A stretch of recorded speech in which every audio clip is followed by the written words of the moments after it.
বাসাবাড়িতে গোপন সিন্দুকের খোঁজে মাঠে নেমেছে দুর্নীতি দমন কমিশন। এজন্য গঠন করা হয়েছে ৬ সদস্যের নিজস্ব প্যানেল।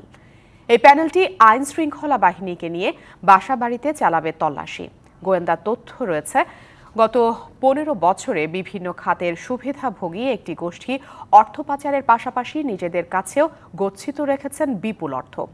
এদিকে টাকার বড় নোট বাতিলের গুজবে সম্প্রতি খোলা বাজার থেকে নগদ টাকার প্রচুর ডলার কিনেছেন কয়েকশো ব্যক্তি।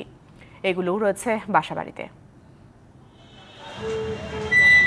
গত ১৫ বছরে সবচেয়ে বেড়েছে সিন্দুকের ব্যবহার।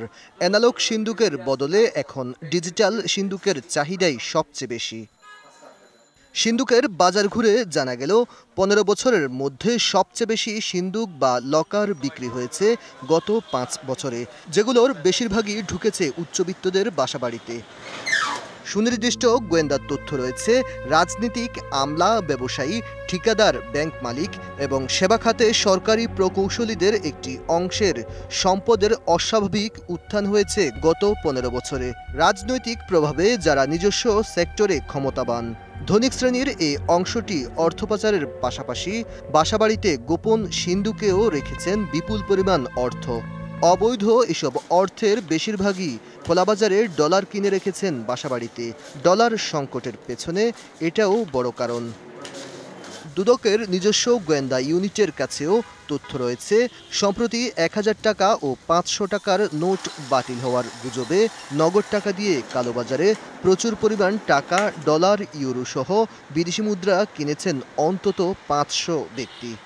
রাজধানীর মতিঝিল, দিলকুশা, গুলশান, বনানী, উত্তরা এবং বিমানবন্দর এলাকায় মুদ্রা কারবারিদের থেকে বৈদেশিক মুদ্রা কেনা হয়েছে। এমন অবস্থায় বাসাবাড়িতে তল্লাশি চালাতে ৬ সদস্যের একটি প্যানেল গঠন করেছে দুদক। তারা শিগগিরই নামবে অভিযানে। কোথাও যদি রেড করা হয়, কোনো অভিযান কার্যক্রম করা হয়, সেক্ষেত্রে আমাদের ৬ সদস্য বিশিষ্ট একটা প্যানেল করে দেওয়া হয়েছে। প্রয়োজনের তাগিদে ওনাদেরকে সেই কার্যক্রমে অংশগ্রহণ করার জন্য অনুমতি দেওয়া হবে। কাদের বাসায় অবৈধ অর্থ রয়েছে তার বেশ কিছু তথ্য পেয়েছে দুদক। তবে অনুসন্ধানের স্বার্থে এখনই খোলাসা করতে চায় না সংস্থাটি। দুদকের সংশ্লিষ্টরা জানিয়েছেন, তারা ঢালাওভাবে যে কোনো বাসাতেই আইনশৃঙ্খলা বাহিনীকে নিয়ে তল্লাশি চালাবে না।